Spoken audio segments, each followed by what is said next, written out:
Welcome back to the Ed Morrissey Show podcast. Joining us as always, the Prince of Twitter, the Regent of RedState.com, Andrew Malcolm at AH Malcolm on the Twitters, over at RedState.com. He's in the VIP column and also outside the VIP column. We're a very popular post this past week. And we're going to get to that in just a second. We got to talk about media meltdowns and media media meltdowns and media melt ups. Yeah, there you go. Just before we started recording this, you were telling me that there's a new panic porn narrative coming from the Washington Post, which is, Andrew, it's a new kind of bird flu that has infected, while it's raging, it's infected 2 people so far in Texas, and 12 people, huh? two people. So, like you said, Ed, it's time for a shutdown. 2 years to slow the curve, flatten the curve. To flatten the curve, yeah. 2 years to flatten the curve for 2 people being sick with bird flu. I mean, there's always a few crossovers on this thing. And you got to sell the papers, I guess. You got to make the donuts. That's right. Exactly right. That's what panic porn is all about, is getting clicks. And I mean, that's the downside of the internet. Used to have to, when I was in mainstream media, you used to have to justify a story. It wasn't just because you felt like you wanted to write something. It was that there had to be a point to it. And but now the point is, will it get clicks? And my suggestion on any website is always to put boobs in the headline.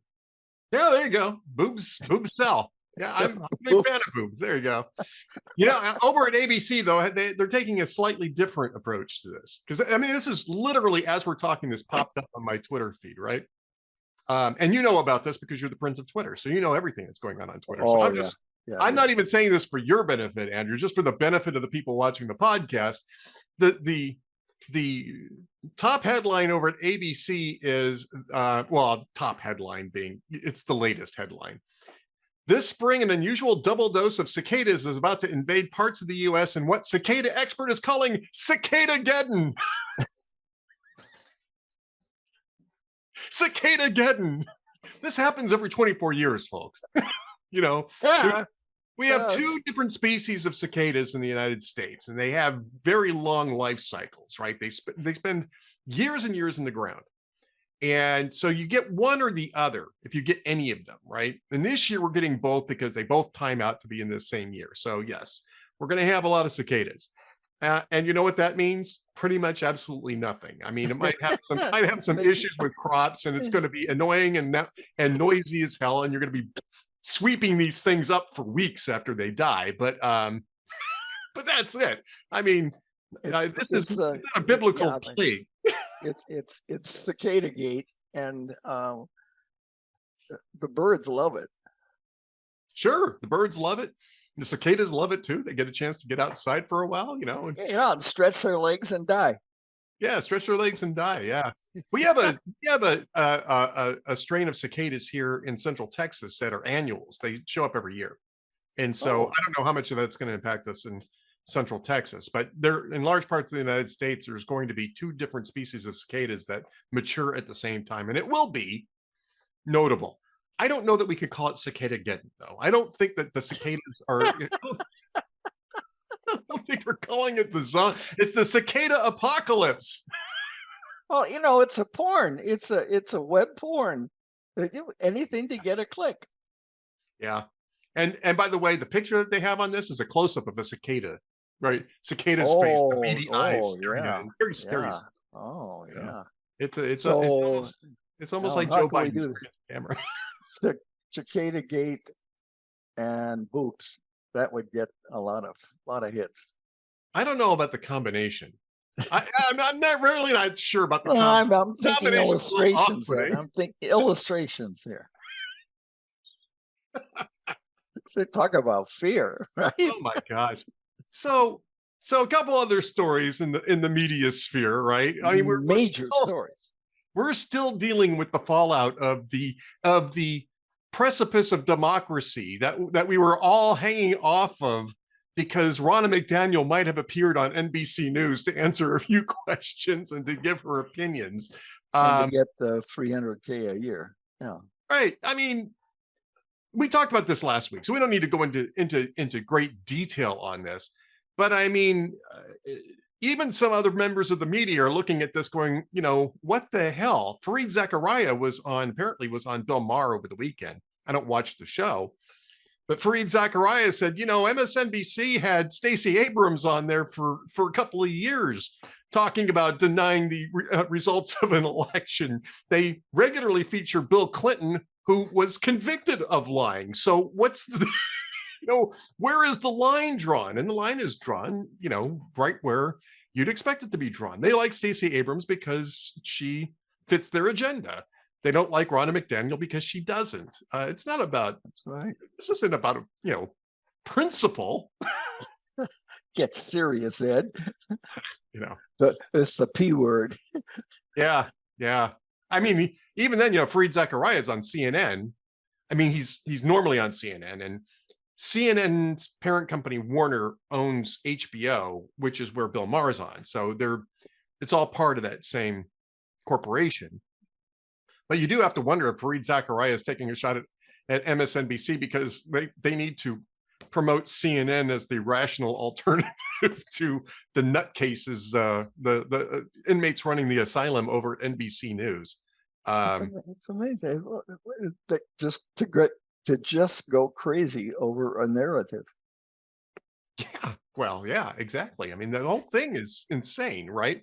And there's still fallout from this. I mean, one of the things that I don't think we talked about this last week, but it did come up, which is I think it was Max Tanney over at Semaphore was reporting that NBC's political reporters, not the ones that are on air, right? Not Chuck Todd, not, you know, Rachel Maddow, not the talent, right? But the actual reporters, people, you know, pen and ink sort of guys, if anybody uses pen and ink anymore, were unhappy about this because they had just gotten back to a point where they had sources in the Republican Party that trusted them for giving them information, you know, leaking stuff to them. And now they're pretty convinced that all those people are going to stop talking to them, at least for a little while. And they're also going to probably be fired. Probably. Well, you know, that's another thing too. I mean, and you passed along something to me last night that Ben Domenech wrote maybe about a week or two ago, about the media paying the price for all of this, you know, nonsensical, hysterical bias, which is that people don't trust them, and that's the reason why all these jobs are disappearing. Yeah. It's the worst exodus. I didn't realize this. I guess I kind of thought it might be the case, but it's the worst job loss for the news media industry over the last year or so than it's been since the 2008 financial crisis. Yeah. And whole outlets are sort of blinkering out of existence, although not NBC News, which is one that kind of created the, you know, that's not going anywhere. But they're losing jobs there too. Everybody's belt tightening because nobody's paying attention to them anymore. Yeah, they had a real, what would you call it? 40 months in the wilderness, starvation, when Trump left and when Trump got banned from Twitter. Trump was their gimme every day for news, and he knew it. He played them, they played him. He was the most accessible president that I certainly remember. He'd go to the helicopter, there's a little news conference. Get off the helicopter, there's a little news conference. Whatever he wanted to say, if he felt he wanted some more attention. Now, this played havoc with his political agenda and his team's strategy, in which, you know, you're supposed to have a message of the week, and every time you say something, you're going to be hitting this message that inflation is down or prices are up or gas is under control, or whatever the message is. You hit it for a week, and by that time, 3 or 4 people get the message. But and Trump would come in and have his own message. And so that whole week's planning and messages went out the window because he created a controversy over denouncing somebody that said something bad about him, punching down again. So they had a real drought, and online business just cratered. Not totally, obviously, but it Right. really fell off. Washington Post, had almost a daily story on the latest lie that Donald Trump had told, and they were up into the thousands. They haven't gotten around to doing that with Joe Biden. But the reason they did it, because they didn't like him, they didn't like his agenda, and so it looked bad, lying. Oh my gosh, a politician lying. But they did it because the name Trump gets hits Right. still. It does. Yeah, you have Trump in the headline, more people are going to come. And people made fun of Ronald Reagan because he was an actor, but he was also well known because he was an actor. And Donald Trump had that hit series, celebrity series on NBC, Right. and he learned the game. He learned how to play them. I might fire him. On the other hand, I like her, and we'll find out next week. And I mean, he's really, really good at it. There's nothing wrong with that. It kind of cheapens the news, and I don't know what his motive. Well, I can guess what his motive is. It's ego, but he screwed up his own political agenda. And if there had been less of that extraneous fights that he'd ignite on the way to the helicopter or whatever, they wouldn't have had such an easy time focusing on the turmoil of the Trump era. Because when you go through what Donald Trump did, there was an awful lot of substance that was done. And Right. we don't have time to run through it all, but the conservative judiciary and energy independence and tax cuts, I mean, the end of ISIS, caliphate, it was amazing. It was very impressive. Imagine a politician who kept his campaign promises. Now, he had the incentive of, I want to run again, so perhaps I need to keep the promises. Most politicians don't even think about that. And if Trump gets reelected, he can't run again. So that tether, perhaps reining him in for a second term, will not exist. Yeah. Yeah. But it'll be great for clicks. It will be great for clicks. Yeah, it will be great for clicks. Another media thing that came up in the last week that we didn't get a chance to talk much about. I don't know that it was around when we were doing our recording last week, but did you notice how fast the mainstream media stopped talking about Disney's lawsuits against Florida last week when Disney threw in the towel? Yeah. I mean, that story disappeared really fast. The media have been saying, "Oh, Disney is going to beat DeSantis." DeSantis is, there was all sorts of this discussion about how DeSantis was in over his head. He picked the wrong fight. Disney was too popular and too powerful, and DeSantis was wrong anyway on the law. And then Disney threw in the towel last week. And you could have heard a pin drop. Yeah, absolutely. Absolutely. Yeah. They're not going to fight it anymore. And they've worked out a living proposition with the new board that's running their area. So, and this is why DeSantis is so popular among Floridians, obviously, but among many conservatives, is that he too delivers. Something comes up, and he crushes it. This Florida is where woke comes to die, Yeah. and he does. And there's a lot of controversy, but it doesn't seem to bother him. I guess if you used to be on a SEAL team, not many things do bother you, but he gets it done. And his current term will end in 2027, Ed, which, Yeah. let's see, when is the next presidential election? Yeah. 2028. Yeah. He's running again. I mean, everybody knows he's running again. He got out with as little damage as he possibly could do, just so he could make sure that he was viable in 2028. And And he got a lot of, it may sound silly, but he got a lot of practice, combat ready, dealing with the media, which is when you're running for president in primaries is combat.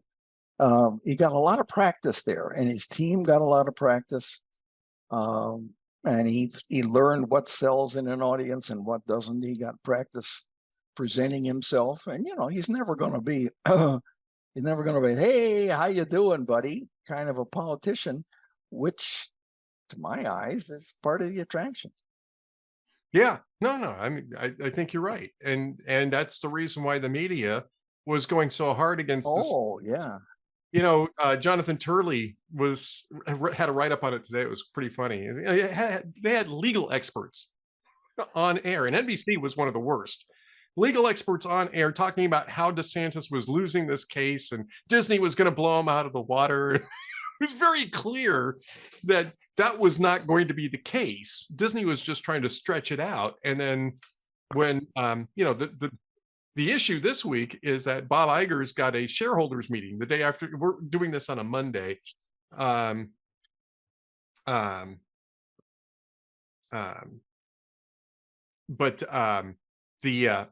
sorry, doing it on a Monday. On Wednesday is when they're going to have the shareholder meeting. So 2 days from now. And he needed to get this thing out of the way because the shareholders are really pissed off at how he screwed things, how Chapek and Iger screwed things up in Florida. And they needed to get this out of the way. And so and they have a rebel shareholder with a challenge now. Yeah, Nelson Peltz, and there's a big shareholder group behind it. So when the story first comes out, the Associated Press had this breaking thing that Disney and Florida had reached a settlement. Had reached a settlement, right? And that was the very first report, settlement. And it wasn't until a few minutes later that a couple other Florida outlets were reporting that Disney withdrew its lawsuits and got the state of Florida to agree to not pursue the countersuits that they had filed against Disney as a result of their actions there. There was a settlement in the way that white flags usually denote settlement. It's a settlement. We agreed to quit. Yeah, we agreed to quit. Exactly. So, at any rate, I just wanted to throw that into the mix. Well, let's get to I want to get to your columns because we haven't been very good about getting to that. First off, you've got a great column up right now, 2 great columns up right now. One's VIP, which I'll get to in a minute, but I want to talk to you about the one that's not VIP that you posted on Friday, which, by the way, just completely coincidentally is actually my father's birthday. March 29th is my father's birthday. Turned 92 this year. He's doing well. So happy birthday, Dad, if you're watching this. And you're writing about your father, things my father said, quote, "Here it's not loaded," which really is sort of like a famous last words thing going on here, Andrew. Why don't you tell us a little bit about your dad here in this post? Well, my dad, if you read it, you know that, he was a god to me, but he was taciturn. But when he said something that was sarcastic or whatever, it just broke me up. And it wasn't just because he was my father, it's because I was usually standing next to him. But he had a lot of sayings that I heard often during my childhood. So I kind of collected, not all of them by any means, but some of them. and brought them together with the stories. And it showed what a clever, far ahead of his time father, I think he was. He had a rule called minus to a plus, which my children are very tired of hearing because they heard it from me too. And minus to a plus means you can make any mistake you want as long as you learn one thing from it that you'll never do wrong again. And as he said to me when I was 9 or 10, he said, think of all the things you won't be mistakes you won't be making when you're grown up that other people are, because you're one at a time, you're eliminating them. So he would say minus to a plus, minus to a plus. And it turned out to be pretty darn good. Pretty darn good advice. The one time I was in the Little League game and I went to bunt and I had my fingers in the wrong place. So the ball just smashed my fingers on the bat and dropped it on the ground, and the catcher simply picked it up and tagged me. So it was an instant out. And as I walked to the bench, my father was yelling, minus to a plus. And I said I wanted to give him a minus in his plus. Yeah, but it's great advice, right?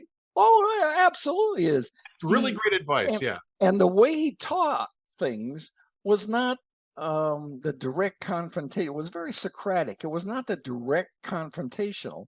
It was oblique, which taught me, but didn't make me realize how stupid I was. I was trying to start the lawnmower one weekend, and the darn thing would not start. And I was pulling the cord and pulling the cord. And he walked by and he said, well, I'm sure you checked the gas tank, and kept on walking. But of course, I had not checked the gas tank, and it was bone dry.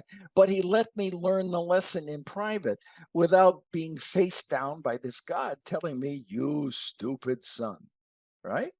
And he always appeared, or he often appeared at just the right moment. When I was in, I think, the 7th grade, it took me a week, but I screwed up my courage to ask a very pretty girl, I forget her name now, but a very pretty girl, to ask her. I called her up on the phone and I said, would you like to go to the movies on Friday with me? And she said no, and hung up. And I was like internally shattered. And my father, once again, just happened to walk by, and no lecture, he just happened to walk by, and he said, you know, there'll come a day where you won't even remember her name. And that eased the pain. I mean, it hurt, but it eased the pain. I realized, you know, this may not be as important as it feels right now. So he had a lot of things like that. He said, do it now was another thing. He said, do it now. If you had something to do it now, because then you'll have extra time to do something extra, or have fun, or not do a chore. When I fell in love, I think I was 9 maybe, or 10. I fell in love with a Hallicrafter shortwave radio that I could eavesdrop on the world. Oh yeah. And it cost $150. It had a cool headset. Yeah. Now in the 1950s, 150. I mean, that was still a lot of money. That's like a third of a car. And actually, my dad bought a used car for $750 in the early 50s, a Mercury Woody. And so it was $150. And I told my dad, and I found it in a catalog, and he said, well, knowing the answer, he said, do you have $150? No, I don't. Well, I have a lot of things you could do to earn $150. Really? Yeah, I'll make a list. And so he did. So I spent 2 years doing chores. Now, I'm 99% sure they were made up, but they were made up to teach me you can earn something. You're just not going to get it. Right. Yeah. And won't be handed to you. Huh? It won't be handed to you. No, it's not going to be handed to you. You have to earn it. And so I was shoveling snow and raking and mowing. And the worst thing was picking up crab apples, which we had no use for, but there were tons of them on our property, and they would rot. And then the hornets would come. So it was a challenge not to get stung and pick up bushel basket. After I think about each bushel basket was 50 cents of little rotting, Wow. sucky stuff. So anyway, 2 years, I got the $150. I bought the helicopter shortwave radio. I still have it, Ed. And Yeah. from my cold, dead hands,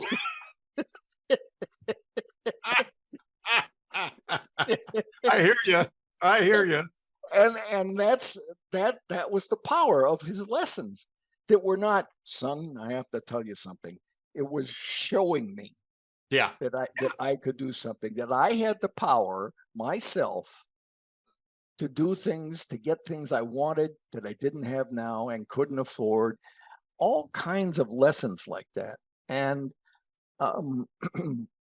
Yeah, my dad was the same way. I mean, yeah. same thing.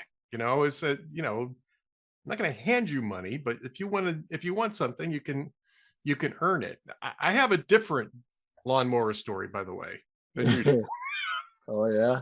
I'll give you my lawnmower story with my dad. And you know, my dad's great. I love my dad, and he was just the greatest. He's been the greatest dad. He's just terrific. But you know, he was kind of a stern taskmaster back in the day, and when you didn't want to get dad angry, because when you got dad angry, the whole world turned dark, right? Yeah. And he bought a secondhand lawnmower, and he had hay fever, and it was difficult for him to do the lawn because he'd be, you know, tearing up and, you know, sinuses clogging up. It was difficult for him to do that. And as he often would explain to me, that's why I had children. It became my chore. And, you know, I would get, you know, I got allowance based on chores. It's similar sort of thing, right? Only in, you know, 1970s economics rather, you know, the 1950s. But so I got this secondhand lawnmower, and I think it ran 3 times. And, and I was out there trying to start this thing, and it wouldn't start. And he said the same thing. It's the reason why I was like 14 years old. And he said the same thing. Well, did you check to see if there's gas in it? Yes, I did. There's gas in the thing, and it's not starting. And he said, well, check this and check that. And I go back out there, and I'm yanking on this thing, trying to get the thing to start, and it wouldn't start. Right now, I have to preface this by saying that I was a world-class procrastinator then. I'm a world-class procrastinator now. And it was very clear that I did not enjoy doing the lawn, even though it was this little tiny strip. I mean, it was like a nothing little piece of grass, but it needed. We had 5 acres. Yeah, I had this little postage stamp front lawn, and we didn't have anything in the back except weeds, right? And so, I mean, it wasn't like this was, I wasn't doing the North 40. This is a little patch. And it wouldn't start, it just wouldn't start. And he was convinced that I was just gold bricking, right? I was looking for excuses. He says, I'm going to get out there and I'm going to start that thing, and you're going to be in trouble. It's like, I will take that deal. He was out there the rest of the afternoon trying to get this thing to start. I mean, it just would not start. He replaced the spark plug. He regapped it. He was cleaning stuff out. It just failed. And then we never talked about that lawnmower again. But I mean, he was the one who showed me, and this is before I was even driving, right? He did his own tune-ups. He did his own oil changes. He did his own brake, you know, his own brake replacements, right? I mean, he was and still is an extremely handy guy. He was really good around mechanical things. He was really good. He was good at carpentry. He was just good at a whole lot of stuff. And I'm not a guy who works with his hands very well, but he taught me, if you're going to drive a car, you have to learn how to do these things, because you can't just throw money at people. You know, you should be doing this stuff. It gets expensive if you don't maintain your own car. And that's part of being a driver is No. you have to maintain your own vehicles. And so he taught me how to change points. Remember when you used to have to change points in Yeah. the car? Taught me how to clean out a carburetor, taught me how to change the oil, taught me how to do all those things. And I was not the best student in the world, but I learned. Yeah. And until the technology just got to be too intense, I used to do all those things for myself. I used to change my own oil. I used to change the brake pads. That I used to do with beer. And there would always be a part or two still left over at the end of it. And I wasn't sure where it was supposed to go. So Uh-oh. nothing ever bad happened, but I'm just saying, but he was very meticulous, and he taught me that how to be meticulous about this. When you disassemble things, you put them in a line in the order that you disassemble them so that when you reassemble it, you can That's right. reassemble it in order, stuff like that. And so, yeah, I mean, it's great to see you writing about your dad because I think people can relate to that.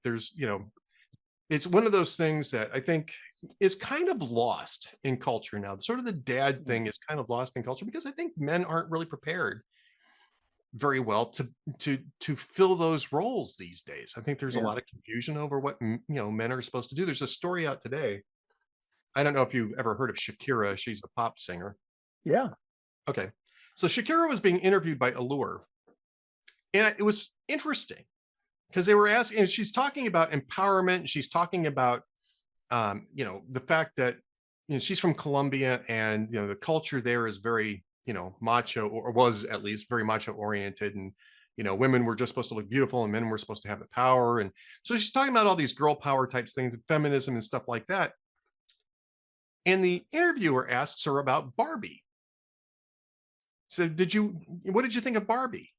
And she pauses. The Allure write-up is really good on this. She pauses and she doesn't answer right away. And I think the interviewer asks her again, and she said, "My sons hated it." And she says, because it demeaned masculinity, and I think they're right. And she says, and feminism it should be about empowering women, but not emasculating men along the way. We should be respectful of both men and women and the roles that they play. They're complementary. Yeah. And I thought that was really fascinating because I think that that's part of the issue why we have such a problem with men being fathers in this society is because they I think that I'm not going to blame women for this, but I think that the radical turn of feminism into sort of smashing the patriarchy, which is kind of nonsensical in the West, in the West anyway, is really about emasculating men. And I think Shakira was onto something with that. And I'm curious to see how that's that gets. interesting. Yeah. That is interesting. Yeah. So, you're when telling stories about your dad, I think really helps to remind us what that what role is supposed to be, what leadership, fatherhood leadership is about. right, exactly. And you don't have to say anything. And when dads talk to sons, at least in my time, you weren't necessarily looking at them. You were doing Yeah, something else. The lecture, you're the right. lecture, yeah, the lecture came while you're working on the car or you're driving somewhere. And one of my sons was an extremely good wrestler, and he was going to the state championship or the county championship, and he was in the car, and so that would be senior year in high school. And he said, Dan, I have to tell you, I'm a little bit nervous tonight. And I said, well, that's okay. Just, channel it. There's nothing wrong with being nervous as long as it's not crippling. You use it to be Right. aware, or you be aware of what's at stake. And this is the kind of thing my dad would do. I wasn't planning. And then I said, just casually as we're driving along, I said, well, I'd sure as hell rather be you than the other guy. And this is a kid. He's not a dummy. And this is a kid, you give him too much credit sometimes. This is a kid who said, what do you mean? And I said, well, let's see. You're 34-0 coming into this match. You've already beaten this guy twice this year in regular matches. you're a returning county champion. So other than that, the guy's got a real chance. And Spencer said, yeah, yeah. So I mean, even the smart ones need reminders sometime, especially from a dad. I mean, guys from dad. And he said, yeah, yeah. And then afterwards he said, I went out and he wouldn't look at me and I crushed his hand. And of course he won and went on the next week to be a state champion. But that's the kind of minus to a plus. All right, you're nervous, but remember this. And it's to me, of course, it was the only father I had, so it makes obvious sense. So when I write it, there is this huge, well, I don't know about huge, but a very substantial outpouring of emotion from men and women who read it and comment on it. It was over 120 comments. So it's very satisfying. And in a way, it helps that my dad is still living in a way. Yeah, exactly. Exactly. And so, I mean, those are great columns. And I know that they get a lot of readership over at Red State. I'm glad to see that you're writing. Your other column, we don't have a whole lot of time to discuss, but I think the headline on this one says it all. It would be nice someday to have a president we like. Yeah. Yeah. Well, yeah. I mean, you don't have to like him. Right. And by like, I'm probably also meant respect. But admire or respect. Yeah, that's what I kind of got. Admire and respect, and you like him, and you think you give him the benefit of the doubt because he does things that you like. Now, for me, in my childhood, it was Eisenhower, who, I mean, he was a wartime hero, and I was born during the war, but I heard all about his leadership and D-Day. And his son, who became a general, a one-star general, but he was a 4 or 5, I don't remember. Anyway, his son graduated from West Point on D-Day. Isn't that something? Well, he becomes an officer while his father is leading the largest amphibious landing in history. So it was Eisenhower who, he was not oh, hi little girl and all of that and handing out candy at Halloween, but pretty much everything you did, you respected. And I'll just share a little anecdote here about Eisenhower that I have just fascinated me when I learned about this some years ago. Everybody says, well, not everybody, but most people know that in 1953, he drove the interstate highway system through Congress. But not many people know that that was actually an old idea. It was 34 years old to have a massive nationwide network of super highways. And that came from a report by an Army colonel named Dwight Eisenhower in 1919. The Army assigned him to drive across the country with a convoy. And, in those days, most roads were dirt and unorganized and not really numbered. And the directions were, well, you go until you see this big oak tree on the left and then you turn right. And it was so unorganized. And he went and came back and wrote this wonderful report about how we need a nationwide system. It was for defense. It became a wonderful commercial advantage and family vacations and all, made things more national. But it was designed because we needed defense, and because he'd seen in France what trouble the Allies had in World War I, fighting against the Germans, because they had such a crummy infrastructure. So that's one of his legacies.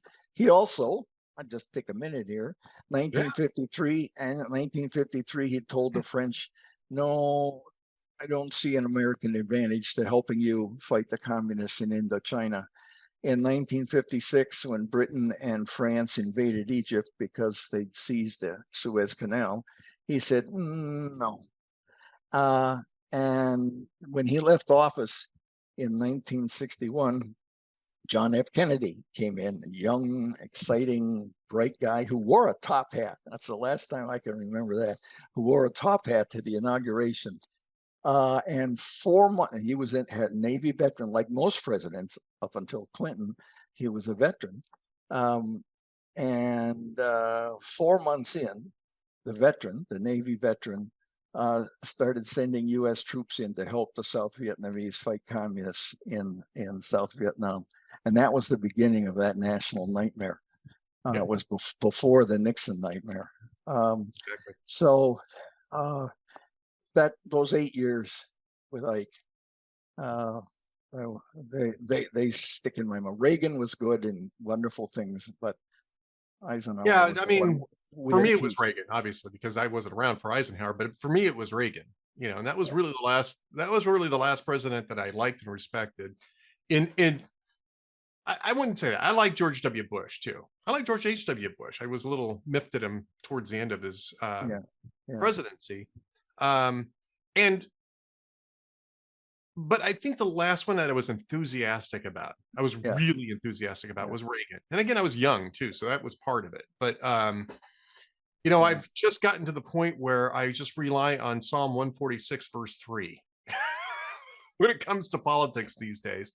And I know it's kind of cynical, but I think it's also healthy, which is put not your trust in princes, which is what that reads.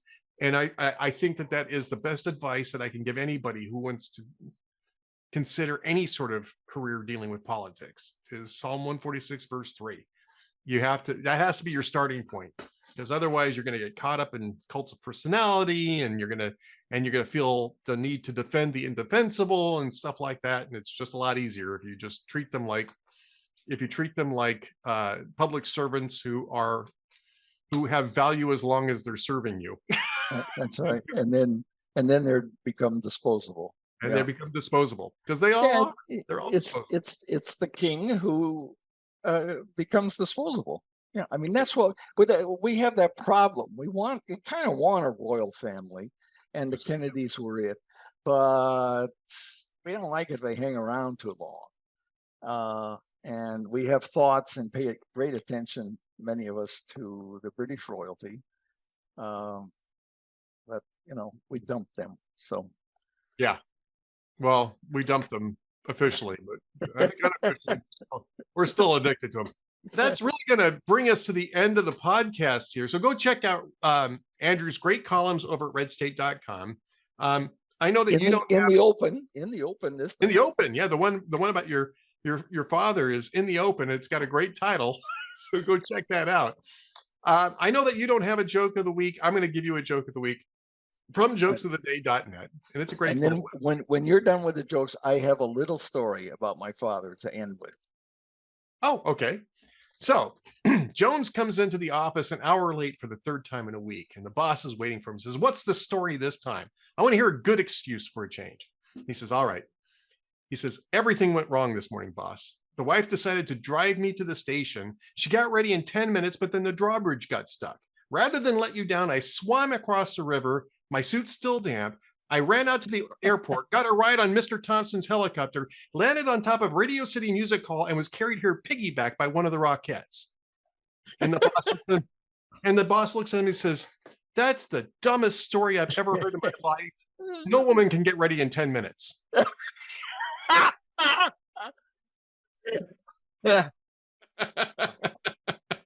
I'll pay for that one later. So let's hear the story about your father as our last for today. When I was maybe 8 or 9, he would have me help him in the backfield, which had a lot of rural stuff to do in it. We had a horse, a barn, and all that. So he would have me help on the weekends. And long about noon on Saturday and Sunday, he would stop and he'd take off his cap. He didn't have headbands in those days. He had a kerchief in his pocket, and he'd wipe his forehead, and he'd look at me and he would say, "You look like you could use a cheeseburger." And he was always right, Ed. He was never wrong. The man was infallible. And he would give me a 50-cent piece, and I could go to a diner down the street, down the road, and for 50 cents, I got a cheeseburger and a milkshake. And I thought it was years until I realized what the trick was. And but I can tell you that now, when I've got 4 grandchildren and number 5 on the way, and I could say, you guys look like you need some ice cream. And I'm always right, Ed, just like my dad, just like my dad. It's wonderful to be infallible. It is wonderful to be infallible in that way. You're absolutely correct. What a great story. Andrew Malcolm, the prince of Twitter, the regent of redstate.com.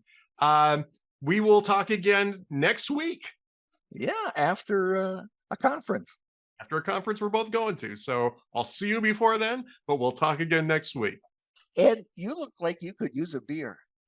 I could. You're absolutely right. I don't know how you got that. So when we're together.